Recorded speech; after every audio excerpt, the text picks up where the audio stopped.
Bonsoir à tous et bienvenue au 19h de la télévision de Burkina. Voici les titres. 200 000 enfants, dont 6 000 sur les sites des déplacés internes à vacciner.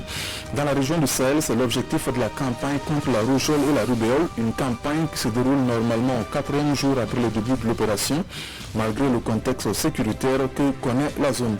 Et puis du matériel et des magasins, voici l'appui du projet Sésame LWR aux coopératives de production et de commercialisation du sésame de la boucle de Moukoum. C'est un soutien qui vise à l'amélioration de la qualité du sésame burkinabé, dont 95% est destiné à l'exportation.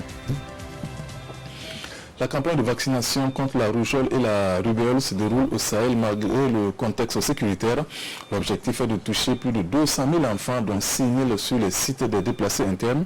Au 4e jour de la campagne, l'affluence était au rendez-vous au centre médical urbain de Dori. Le constat avec Brahima Kani et ses 12 ans. Débuté le 22 novembre dernier, la campagne nationale de vaccination contre la rougeole et la rubéole se poursuit dans la région du Sahel. Ici, au centre médical urbain de Dori, une longue file d'attente, ces femmes sont là pour faire vacciner leurs enfants. Parmi elles, Madame Nakoulma, elle qui connaît bien la rougeole et la rubéole. Mon enfant il a eu cette maladie quand il avait 6 mois. Comme il n'avait pas encore les 9 mois pour faire la vaccination, j'ai attendu les 9 mois, mais je suis encore là pour la vaccination. Juste pour dire que c'est important pour la santé de l'enfant. Donc j'invite toutes les femmes, toutes les mères à venir à cette campagne de vaccination. Cette campagne de vaccination contre la rougeole et la rubéole concerne les enfants de 9 mois à 5 ans. Elle se déroule dans toutes les 4 provinces de la région du Sahel, malgré le contexte sécuritaire difficile, foi du directeur régional de la santé. Aujourd'hui, la région du Sahel est entièrement couverte. Toutes les communautés sont concernées et auront en tout cas accès à des équipes de vaccination. À telle enseigne que nous nous attendons à couvrir 205 774 enfants. Et parmi cette cible-là, vous avez plus de 6 000 enfants qui sont dans des familles déplacées. Le gouverneur de la région du Sahel est venu saluer cet engagement du personnel de santé à tout mettre en œuvre pour atteindre tous les enfants de la région. Surtout dans cette région du Sahel où nous vivons une situation particulière, je me félicite tous les jours de les voir sur le terrain, braver des défis, braver des difficultés pour être là aux côtés des populations. Les partenaires sont aussi mobilisés pour la réussite de cette campagne nationale de vaccination contre la rougeole et la rubéole dans le Sahel. Elle se poursuit jusqu'au 28 novembre prochain.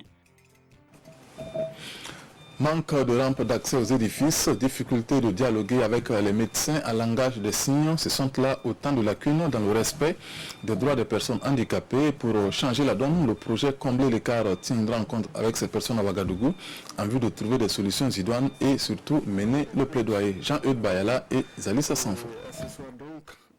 Droit d'accès à la santé des personnes handicapées. Il faut lever tous les blocages pour faire de ces droits une réalité. C'est le plaidoyer fait ici par le projet Combler l'écart. Et les écarts à combler ici riment tous avec inaccessibilité. Il y a l'accessibilité physique, dont les services ne sont pas toujours accessibles aux personnes handicapées. Donc, on parle généralement des rampes d'accès. Donc, effectivement, ça existe, mais dans les grands centres, les BDSM se trouvent au premier étage, ce qui n'est pas du tout accessible puisqu'on sait qu'il n'y a pas toujours des ascenseurs. Il y a l'accessibilité financière, dont nous avions donné quelques exemples. Pour une personne aveugle, il faut payer son transport, le transport du guide. Pour une personne déficiente et auditive, il faut payer son transport, le transport de l'interprète. Il y a même l'accessibilité en fait aux soignants. Ces agents de santé, dans leur formation, ne reçoivent pas une formation en langue des signes.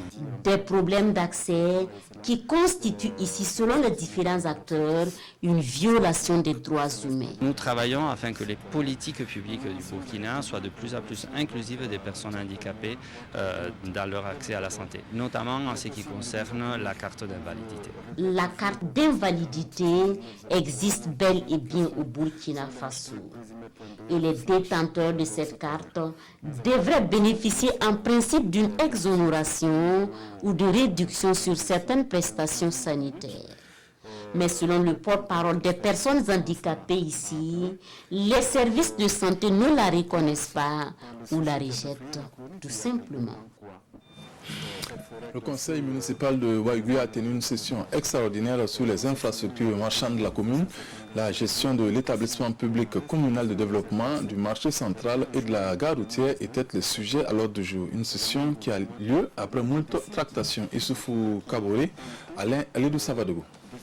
Bourama Basile Ouedraogo, maire de Waigué, face aux conseillers municipaux de la commune. Au cœur des débats, le fonctionnement de l'établissement public communal pour le développement EPCD et la gestion des structures marchandes de la commune. Le marché est en train de se détruire. Ça, c'est un. Et il n'y a pas une somme pour sa réfection. Deux, le maire nous dit chaque fois que le marché ne fait pas rentrer l'argent. Donc cette fois-ci, on lui a dit tant qu'il n'y a pas une session extraordinaire sur le marché, on ne fait pas le budget. Parce qu'on a un conseil d'administration au niveau de l'EPCD, mais malheureusement jusqu'à nos jours, on n'a jamais eu de compte rendu. Et cela vraiment est déplorable. Pour venir à bout de ces difficultés, le maire invite ses conseillers à se patienter pour une meilleure organisation de ces structures.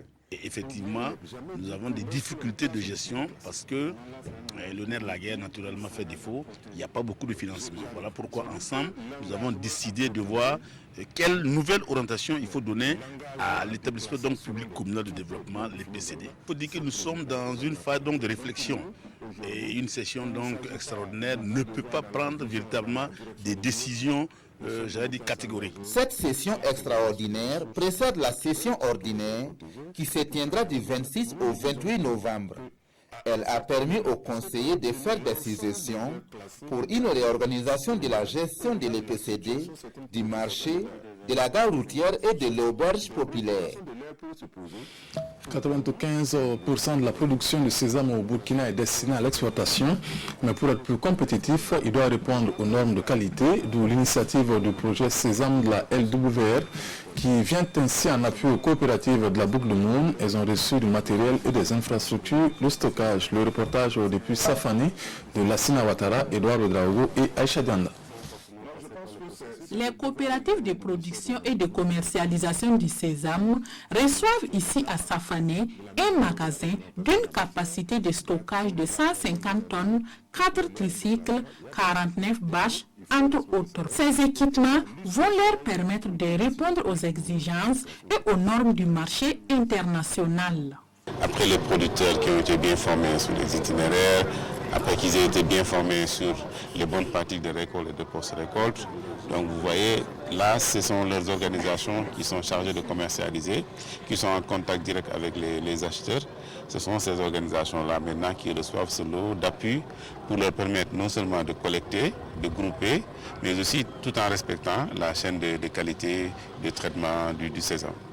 Ces équipements vont également augmenter les recettes d'exportation du sésame. Des recettes qui sont évaluées à plus de 350 milliards de francs CFA entre 2010 et 2016. J'ai dit que ce magasin, c'est davantage un grenier qu'un magasin. Il faut peut-être éviter justement que ça ne soit un magasin de débarras, mais que ce soit plutôt un magasin pour ensiler toute notre production. C'est ce que je souhaite. Le gouvernement a fait ça, donc ça part de responsabilité. Donc je crois qu'il appartient aux bénéficiaires non seulement d'entretenir, mais de ne pas rester dépendant donc de ce qu'on leur donne. Ça, c'est vraiment important. Le projet Sésame compte toucher plus de 509 000 bénéficiaires dans les régions des Hauts-Bassins, des Cascades, de l'Est et de la boucle du Mouhoun. La paroisse Saint-Étienne de Bérégadougou dans les Cascades célèbre ses 25 ans d'existence. Le jubilé d'argent a été marqué par une procession de chants et autres actes de louange. Suivez l'ambiance qui a régné avec Lamine Karantao et Ali Traoré. La paroisse Saint-Étienne de Bérégadougou a 25 ans. 25 ans au service des fidèles chrétiens de la localité. Un jubilé d'argent marqué ici par une messe d'action de grâce. Une messe pour louer Dieu à travers chants, processions et autres actes d'adoration. Nous lançons un appel à tous les fidèles paroissiens, de ne pas se laisser tomber vraiment, j'allais dire, dans la paresse, mais de se lever et de marcher à la suite de Christ.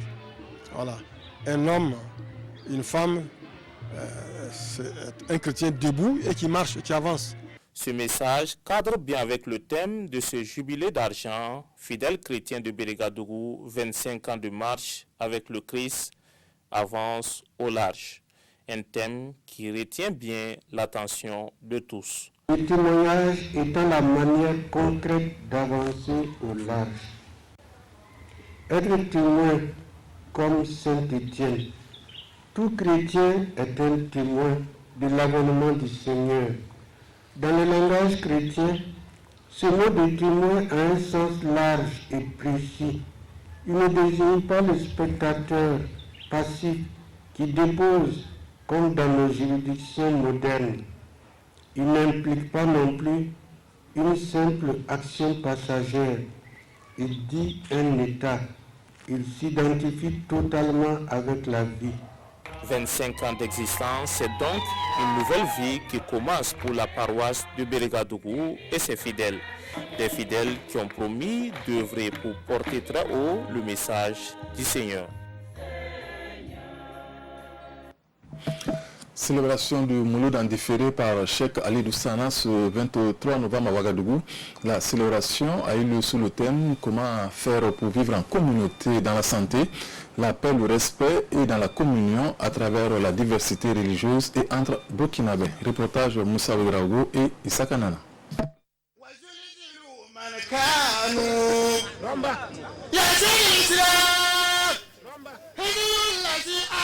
Mouloud ou la naissance du prophète Mahomet, célébré ici à Nagrin.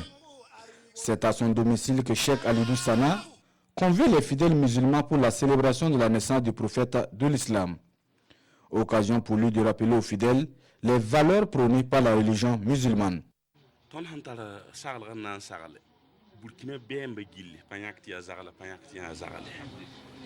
Je vous conseille d'être tolérant. Nous sommes éternels ici-bas. Le plus riche sur cette terre, c'est celui qui va garder la dignité humaine. N'ayez pas de mauvaises intentions. Restez dignes, car c'est ça la richesse sur terre. Celui qui a échoué sur terre, c'est celui-là même qui est venu semer la discorde.